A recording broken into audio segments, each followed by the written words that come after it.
क्या आपने कभी सोचा है कि बाज़ औक़ात हम पूरी कोशिश करते हैं, दुआएं मांगते हैं, मंसूबे बनाते हैं, मगर नतीजा हमारी ख्वाहिश के खिलाफ निकलता है। कभी अचानक कोई नेमत मिल जाती है और कभी ऐसी आजमाइश आ जाती है जिसका हमने तसव्वुर भी नहीं किया होता। ऐसे वक्त में इंसान के जहन में सवाल आता है, अगर सब कुछ तकदीर में लिखा है तो हमारी कोशिश का क्या फ़ायदा? और अगर इंसान अपने फैसलों में आज़ाद है तो फिर तकदीर क्या है? आज हम आसान अल्फाज में समझेंगे कि तकदीर क्या है, तकदीर पर ईमान क्यों ज़रूरी है, और क्या तकदीर का मतलब हाथ पर हाथ रखकर बैठ जाना है। सबसे पहले ये समझें कि तकदीर का मतलब है कि अल्लाह ताला को हर चीज़ का मुकम्मल इल्म है। जो कुछ हो चुका, जो कुछ हो रहा है और जो कुछ मुस्तकबिल में होगा, अल्लाह ताला सब कुछ जानते हैं। अल्लाह का इल्म किसी अंदाजे या कयास पर मबनी नहीं बल्कि कामिल और बेहद है। अल्लाह ताला कुरान मजीद में फरमाते हैं, बेशक हमने हर चीज़ को एक अंदाजे के मुताबिक पैदा किया है। सूरतुल क़मर 49। तकदीर पर ईमान के 4 बुनियादी हिस्से हैं। पहला ये कि अल्लाह ताला हर चीज़ को जानते हैं। दूसरा ये कि अल्लाह ताला ने तमाम चीज़ों को लिख दिया है। तीसरा ये कि दुनिया में कोई चीज़ अल्लाह की मशीयत और इजाज़त के बगैर वाक़ई नहीं होती। और चौथा ये कि अल्लाह ताला हर चीज़ के खालिक हैं। लेकिन यहाँ एक अहम बात समझना ज़रूरी है। तकदीर का मतलब ये नहीं कि इंसान मजबूर है और उसके अमाल की कोई जिम्मेदारी नहीं। अल्लाह ताला ने इंसान को अक़ल, इरादा और इंतखाब की सलाहियत अता फरमाई है। इंसान खुद फैसला करता है कि उसे सच बोलना है या झूठ, नमाज पढ़नी है या छोड़नी है, किसी की मदद करनी है या जुल्म करना है। इसी इख्तियार की वजह से इंसान को नेकी पर अजर और गुनाह पर सजा मिलेगी। मसलन अगर कोई शख्स चोरी करे और फिर कहे कि ये तो मेरी तकदीर में लिखी थी, तो उसका उज़्र कबूल नहीं होगा, क्योंकि चोरी करते वक्त उसे किसी ने मजबूर नहीं किया था। उसने अपनी मर्जी से गलत रास्ता इख्तियार किया। हमें ये मालूम नहीं कि हमारी तकदीर में क्या लिखा है, इसलिए हमारा काम कोशिश करना, सही रास्ता इख्तियार करना और अल्लाह से मदद मांगना है। अब सवाल ये है कि तकदीर पर ईमान क्यों ज़रूरी है? तकदीर पर ईमान ज़रूरी है क्योंकि ये ईमान के बुनियादी अरकान में से एक है।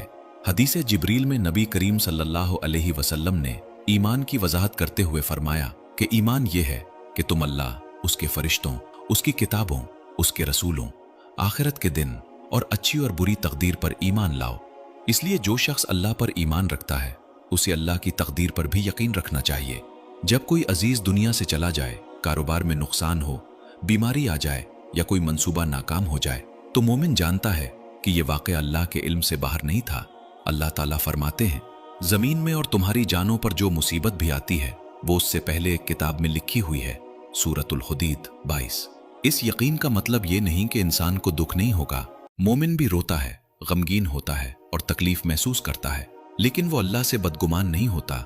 वो कहता है, मुमकिन है मैं इसकी हिकमत अभी ना समझ सकूं, लेकिन मेरा रब मुझ पर जुल्म नहीं करता। तकदीर पर ईमान इंसान को नेमत मिलने पर तकब्बुर से भी बचाता है। जब कामयाबी मिलती है, दौलत आती है या इज्जत हासिल होती है, तो मोमिन ये नहीं कहता कि यह सब सिर्फ मेरी काबिलियत का नतीजा है।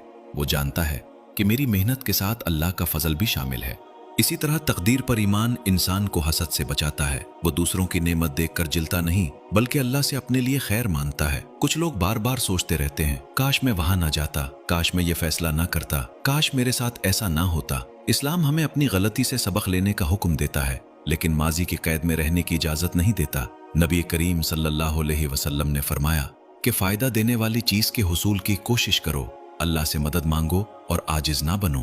अगर कोई मुसीबत आ जाए तो ये ना कहो कि अगर मैं ऐसा करता तो ऐसा होता, बल्कि कहो कद्दर अल्लाहु व मा शाअ फ़अल, यानी अल्लाह ने यही मुकद्दर फरमाया था और उसने जो चाहा किया। अब एक और सवाल, अगर सब कुछ लिखा जा चुका है तो दुआ क्यों मांगे? इसका जवाब ये है कि दुआ भी तकदीर का हिस्सा है। अल्लाह ताला ने बाज नेमतों को दुआ, सदका, तौबा और नेक अमाल के साथ वाबस्ता फरमाया है। जिस तरह बीमारी के इलाज के लिए दवा इस्तेमाल करना तकदीर के खिलाफ नहीं, इसी तरह मुश्किल में दुआ मांगना भी तकदीर के खिलाफ नहीं। मोमिन तकदीर के नाम पर बैठ नहीं जाता। वो रोजगार तलाश करता है, इलाज करवाता है, मंसूबा बनाता है और पूरी मेहनत करता है, फिर नतीजा अल्लाह के सुपुर्द कर देता है। यही तवक्कुल है। कोशिश इंसान की, नतीजा अल्लाह के इख्तियार में।